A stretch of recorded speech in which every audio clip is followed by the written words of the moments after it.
Hey everybody, I just finished this guy, which is my Blood Angels custom chapter master. He's a Dante Proxy for a homebrew chapter that's for a Blood Angels successor. And I had a request of making a Dante Proxy with sculpted armor, like Dante, but not Dante, basically. So I looked around and I did not really like the new Sanguinary Guard models, which would be the first starting point for making a model with sculpted armor for me. But those new ones are a bit too blocky and a bit too smooth to my taste. I don't like them really a lot. And then you still have the Astaroth, which is more flayed muscle armor than sculpted armor, and you have the Sanguinor, which is really a specific pose as well. So I didn't see too many options there. So instead we discussed whether I could use some Age of Sigmar models, because the Stormcast Eternals have some very nicely sculpted armor as well. And I found the Bastion Cartlos model, which is the big guy from the Stormcast. He had a very nice model which has a great pose, which as you can see here as well. This is basically the pose of that model, which I just used. And the only thing I did not know for sure is how they would scale up, like the Stormcast Eternals to the Space Marines. And luckily they scale up quite nicely. So if I compare this one to a regular Primaris Intercessor, you'll see that this guy is actually quite big. I'm not sure how he stacks up to Primarchs. I haven't, because I don't have a Primarch to scale him up with. But if I look online and scale the miniatures, he seems to be only slightly smaller than Gilliman or the Lion. So that's pretty cool as well. Yeah, so that we decided on the model for the base, the first thing that I need to do was to remove all the Age of Sigmar bits, and then add more 40k bits. And two things that I wanted to include was a jetpack. And here I have a single engine jetpack and the death masks from the old Sanguinary Guard. So he got those. Now I filmed the whole process and I cut out a couple of parts for you, which I made into a time lapse, which will follow after this, so that you can see what I exactly did and all the stuff that went into this build. Yeah, so that's roughly the idea. What follows after this is the building process, so you can see what I did, and I have some comments there as well. I hope you enjoy, and see you on the other end. Goodbye. First thing I did is I put the model together with some sticky putty to get a look at what the model looks like and see what all the Age of Sigmar details are on there that I didn't like or that would not fit a 40k miniature, and also get an idea of what the pose is like. I mean, there's the photographs of course, but still it's better to look at it in person. So I got out some Blood Angel bits as well, like a jump pack, which was the request. First is a Blood Angel jump pack from the Plastic Horse Heresy Blood Angel character, and the other one is from the Chaos Havocs. I also wanted to try some wings, some angelic wings, to see how that would look. So these are the wings from the Drukhari Scourges kit. And the other thing I want to include were the Blood Angels helmets with the halos and the death masks.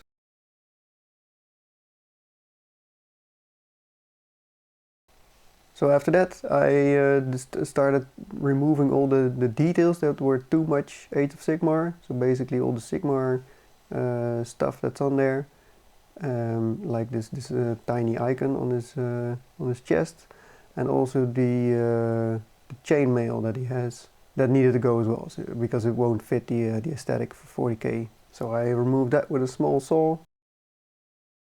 And the belt buckle, there's some spikes on there, which I also wanted to remove. One of the knees also has like an animal icon. I think it's a kind of bird or something. It looks very cool, but it really doesn't fit any Blood Angel iconography, so that one had to go. And I wanted to replace it with something like a skull, which I will do later on.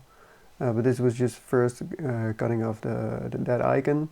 And then there's some leather straps on the side of the leg where the shin armor is attached to the back armor.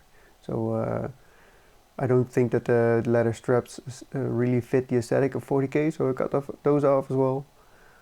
And that was the basis. Yeah, he needed to have some armor plates on his hips as well to make him more like a space marine.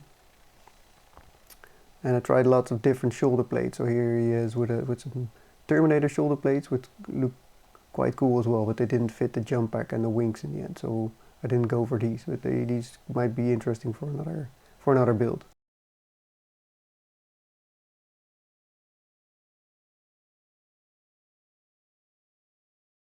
And the back of his neck armor, I don't know, there's probably a name for that. It was too high to fit a jump pack, so I sanded that down and cut that down a bit as well.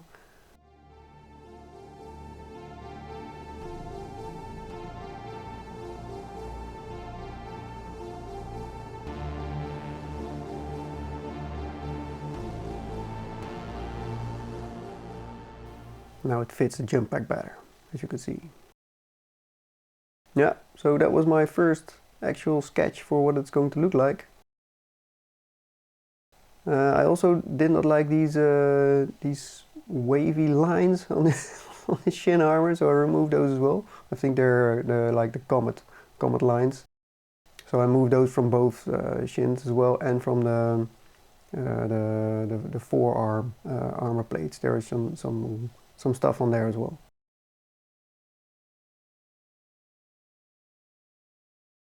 And on the two seals that he has on his cape, there's a lot of symbols, which are Age of Sigmar symbols, so I had to get rid of those. I could have just cut off the ribbons entirely and glued something else on, but I decided to do it like this.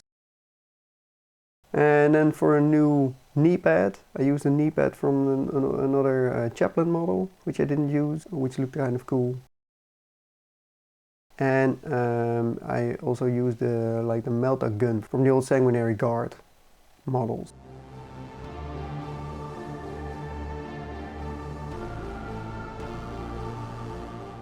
And the knee pad, I add some green stuff as well, smooth it down.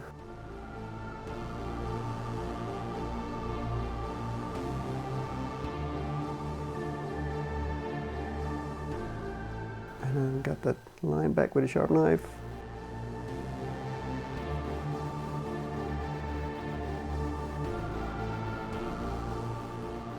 The axe head is from the old Space Hulk Librarian, the plastic one from a long time ago. I thought it fitted quite nicely. And I'm trying some wings again on here. As I removed the chainmail from his upper legs, I had to sculpt back a piece of armor as his upper leg, and he needed a new cod piece as well, which I also made. And afterwards I sculpted actually a tabard on top of it, so you won't actually really see it, but it's there, and it helps the flow of the tabard as well. So it's not a complete waste of time to first sculpt this. When I sculpted this, I wasn't sure whether he was going to get a tabard or not.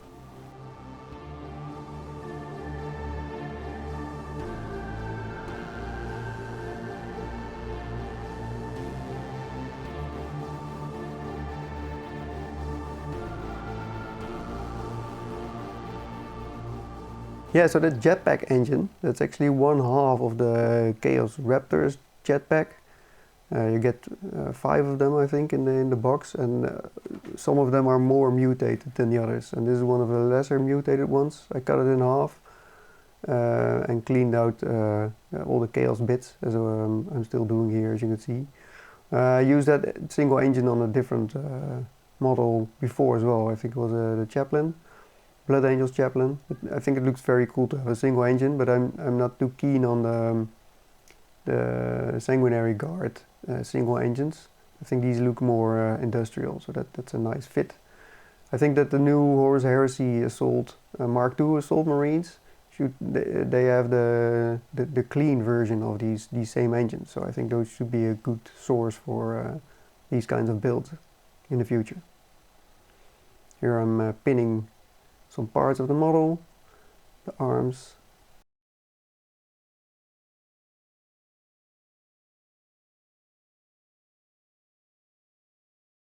And I'm gluing on a belt buckle. This is actually a knee pad from the Blood Angels Horus Heresy character. He has one bionic leg with a knee pad on it, and this is that knee pad. As you can see, I already added the turret here. It was in a different part of the video. I also glued the hip armor parts on it, and then it was time to add more purity seals. I want to add lots of purity seals to this model, partly to hide some stuff that I didn't really like, but also because I think it looks great with the flow of the model.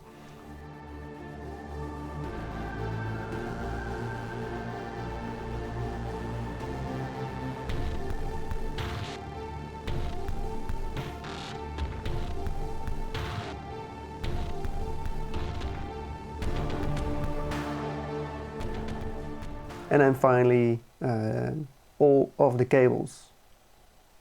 I've said it before, but I think this tool, the roll maker, is absolutely one of my best purchases ever in the hobby. I use it for every build that I make, at least once, probably twice or more, most likely 10 times or more. It's a very easy way of adding some nice details. Here I'm trying to sculpt some cables going into the back of his helmet, very short ones. They add some very nice details to any model, and it also helps getting it more to the 40k aesthetic.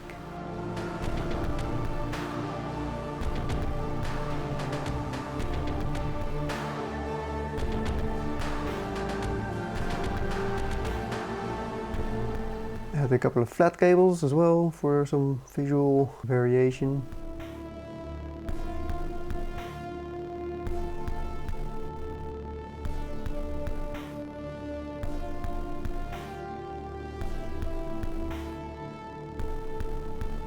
And then another trick is to first make the cable and then flatten it back out again, so you get these bigger ribs.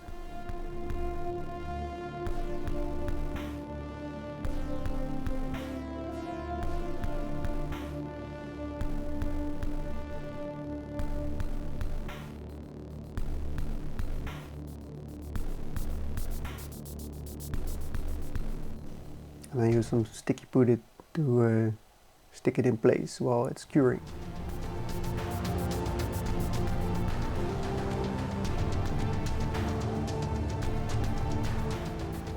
Yeah, so finally he's getting the wrist-mounted melter pistol.